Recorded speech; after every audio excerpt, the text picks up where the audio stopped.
चाणक्य नीति। आचार्य चाणक्य कहते हैं, एक समझदार आदमी को सारस की तरह होश से काम लेना चाहिए और जगह, वक्त और अपनी योग्यता को समझते हुए अपने कार्य को सिद्ध करना चाहिए। जो अपने परिवार से अति लगाव रखता है, भय और दुख में जीता है। सभी दुखों का मुख्य कारण लगाव ही है, इसलिए खुश रहने के लिए लगाव छोड़ देना चाहिए।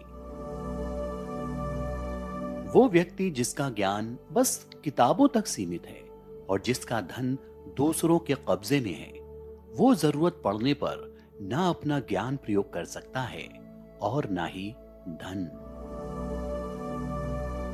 एक अनपढ़ व्यक्ति का जीवन उसी तरह से बेकार है जैसे कुत्ते की पूंछ, जो ना ही उसके पीछे का भाग ढकती है और ना ही उसे कीड़े मकोड़ों से बचाती है। इस बात को व्यक्त मत होने दीजिए कि आपने क्या करने के लिए सोचा है। बुद्धिमानी से इसे रहस्य बनाए रखें और इस काम को करने के लिए दृढ़ रहिए। जब तक आपका शरीर स्वस्थ और नियंत्रण में है और मौत दूर है, अपनी आत्मा को बचाने की कोशिश कीजिए। जब मौत सिर पर आ जाएगी, तब आप क्या कर पाएंगे?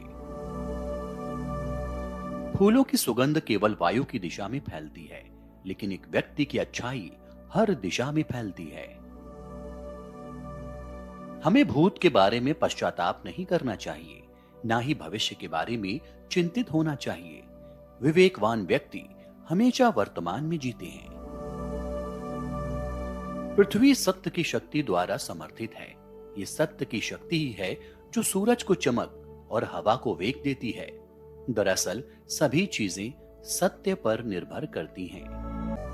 मूर्ख पुत्र, ऋण लेने वाला पिता, सुंदर पत्नी और व्याभिचारिणी माता के समान दूसरा शत्रु कोई नहीं। इन चारों शत्रुओं के होते मनुष्य घोर कष्ट में गिर जाता है।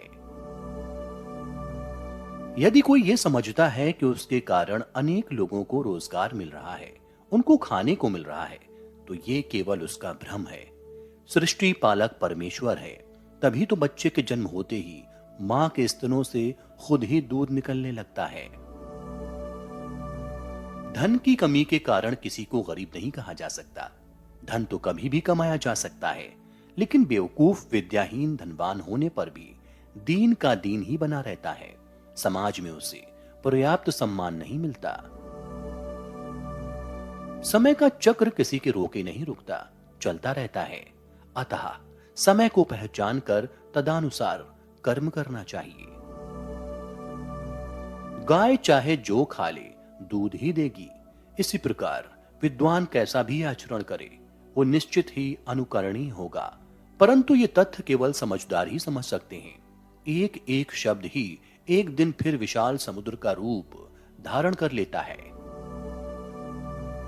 हमेशा हमें कुछ ना कुछ नया सीखते रहना चाहिए, फिर चाहे वो एक दोहा या उसकी एक पंक्ति या उसका एक शब्द ही क्यों ना हो।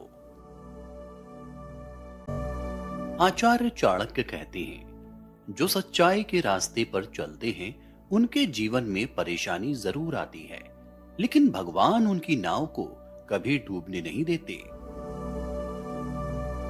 अकेले खड़े रहने का साहस रखो, चाहे पूरी दुनिया आपके विरोध में हो। शस्त्र नहीं उठाओगे तो अपना राष्ट्र खो दोगे, और अगर शास्त्र नहीं पढ़ोगे तो अपनी संस्कृति खो दोगे। अपने और लक्ष्य में एक ही अंतर है। सपने के लिए बिना मेहनत की नींद आनी चाहिए और लक्ष्य के लिए बिना नींद मेहनत। कामयाब होना है तो आराम को छोड़ दो। हीरे को परखना है तो अंधेरे का इंतजार करो। धूप में तो कांच के टुकड़े भी चमकने लगते हैं। धन से ज्ञान उत्तम है, क्योंकि हमें धन की रक्षा करनी पड़ती है और ज्ञान हमारी रक्षा करता है। दुनिया की कोई चीज इतनी जल्दी नहीं बदलती जितनी जल्दी इंसान की नीयत और नजरें बदल जाती हैं। जीतने वाले कभी भी बहाने नहीं बनाते और बहाने बनाने वाले कभी नहीं जीतते। गलती करना बुरा नहीं है, लेकिन गलती से सीख ना लेना बुरा है। हारे हुए की सलाह, जीते हुए का अनुभव और खुद का दिमाग इंसान को कभी हारने नहीं देता। शब्दों में मर्यादा रखो, बोलो कम और वजन ज्यादा रखो। कड़वी सच्चाई बोल देने वाले लोग झूठा दिलासा देने वाले लोगों से लाख गुना अच्छे होते हैं। आचार्य चाणक्य कहते हैं, नदी किनारे के पेड़, दूसरे के घर में रहने वाली स्त्री, बिना मंत्री का राजा, ये सब शीघ्र ही नष्ट हो जाते हैं। ब्राह्मणों का बल विद्या, राजा का बल उसकी सेना, वैश्यों का बल धन और शूद्रों का बल उनकी सेवा होती है। वैश्या निर्धन पुरुष को, प्रजा शक्तिहीन राजा को, पक्षी फलहीन पेड़ को और अतिथि भोजन के बाद घर को छोड़ देता है। दुराचारी, बुरी दृष्टि रखने वाला, बुरे स्थान पर रहने वाला और स्वभाव से दुष्ट व्यक्ति जिससे मित्रता करता है वो शीघ्र नष्ट हो जाता है।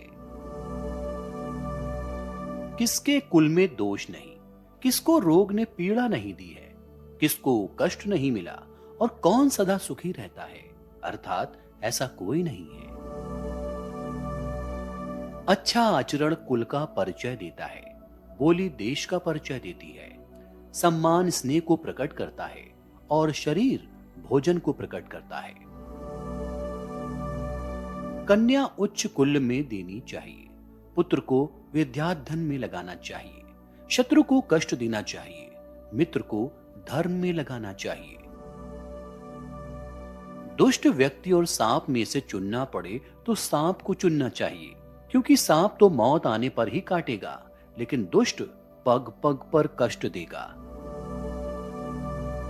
रूप यौवन से संपन्न और उच्च कुल में उत्पन्न विद्याहीन पुरुष उसी प्रकार शोभा नहीं दे पाते जिस प्रकार सुगंध रहित टेसू का फूल। कुल के भले के लिए एक का त्याग कर देना चाहिए, गांव के भले के लिए कुल का, जनपद के भले के लिए गांव का और अपने भले के लिए पृथ्वी का भी त्याग करना पड़े तो कर देना चाहिए। आचार्य चाणक्य कहते हैं, हमें प्रातः काल उठकर ही दिन भर के कार्यों के बारे में विचार कर लेना चाहिए। प्राप्त वस्तु या सुख को छोड़कर उस चीज के पीछे मत भागो जिसके मिलने की कोई उम्मीद ही ना हो, अन्यथा मिली हुई चीज को भी खो दोगे। शिक्षा ही एकमात्र ऐसा धन है जिसे कोई भी चुरा नहीं सकता और ना ही कोई छीन सकता है। अगर कोई कीमती वस्तु हो और वो किसी गंदी जगह पर पड़ी हो तो भी उसे उठा लेना चाहिए। जो व्यक्ति हर पल अपने प्रिय के ख्यालों में खोया रहता है उसे कुछ भी प्राप्त नहीं होता। जो व्यक्ति जिस कार्य में कुशल हो उसे वही कार्य करना चाहिए। पागल, पशु, कोढ़ी व्यक्ति, कुंवारी लड़की और ढोंगी साधुओं से हमेशा दूर रहना चाहिए। जो धैर्यवान नहीं है उसका ना तो कोई वर्तमान है ना ही कोई भविष्य। शिक्षा अच्छे या बुरे किसी भी व्यक्ति से मिले उसे बिना किसी संकोच के प्राप्त करना चाहिए। अपने मन का भेद कभी किसी दूसरे को नहीं देना चाहिए, क्योंकि ऐसा करने वाले लोग अक्सर धोखा खाते हैं। जीवन सिर्फ पेट भरने का नाम नहीं, ये काम तो पशु भी कर लेते हैं। चतुर अच्छे लोगों और विद्वानों से हमेशा मेलजोल बनाकर रखते हैं। आपका हमेशा खुश रहना आपके दुश्मनों के लिए सबसे बड़ी सजा है। सोने के साथ मिलकर चांदी भी सोने जैसी दिखाई पड़ती है, अर्थात सत्संग का प्रभाव मनुष्य पर अवश्य पड़ता है। शासक को खुद योग्य बनकर योग्य प्रशासकों की सहायता से शासन करना चाहिए। यदि खुद कुबेर भी अपनी आय से अधिक खर्च करने लगे तो वो एक दिन निर्धन हो जाएगा। मूर्खों से अपनी तारीफ सुनने से अच्छा है कि आप किसी बुद्धिमान की डांट सुने। भविष्य के अंधकार में छिपे कार्य के लिए श्रेष्ठ मंत्रणा दीपक के समान प्रकाश देने वाली है। पड़ोसी राज्यों से संधियां और पारस्परिक व्यवहार का आदान प्रदान और संबंध विच्छेद आदि का निर्वाह मंत्रिमंडल करता है। लोहे को लोहे से ही काटना चाहिए। जो जिस कार्य में कुशल हो उसे उसी कार्य में लगाना चाहिए। शक्तिशाली शत्रु को कमजोर समझकर ही उस पर आक्रमण करें। धूर्त व्यक्ति अपने स्वार्थ के लिए दूसरों की सेवा करते हैं। आचार्य चाणक्य कहते हैं, जिस देश में न सम्मान हो न जीविका हो, ना ही भाई बंधु हो और ना ही जीविका का लाभ हो, वहां निवास नहीं करना चाहिए। जिस प्रकार सभी पर्वतों पर माणिक्य नहीं मिलता, हर हाथी के मस्तिष्क पर मोती नहीं होता, सभी जंगलों में चंदन के वृक्ष नहीं होते, उसी प्रकार सज्जन पुरुष सब जगह नहीं मिलते। पुत्र वही है जो पितृभक्त है, पिता वही है जो पालन पोषण करता है, जिस पर विश्वास हो वही मित्र है, स्त्री वही है जिससे सुख प्राप्त हो। काम के समय नौकरों की, दुख के समय भाइयों की, विपत्ति आने पर मित्रों की और धन संपत्ति के नाश हो जाने पर पत्नी की परीक्षा होती है। बीमार होने पर, दुख के समय, अकाल पड़ने पर, शत्रुओं से संकट होने पर राजा के सामने और शमशान में जो साथ देता है वही बंधु है। विष से अमृत को, अशुद्ध पदार्थों से सोने को, नीच व्यक्ति से उत्तम विद्या को एवं दुष्ट कुल से भी गुणवान स्त्री को ग्रहण कर लेना चाहिए। जिसका पुत्र उसके वश में हो, स्त्री उसकी इच्छा के अनुरूप आचरण करे, जो थोड़े धन में संतुष्ट हो, उसके लिए स्वर्ग यही है। चाणक्य नीति।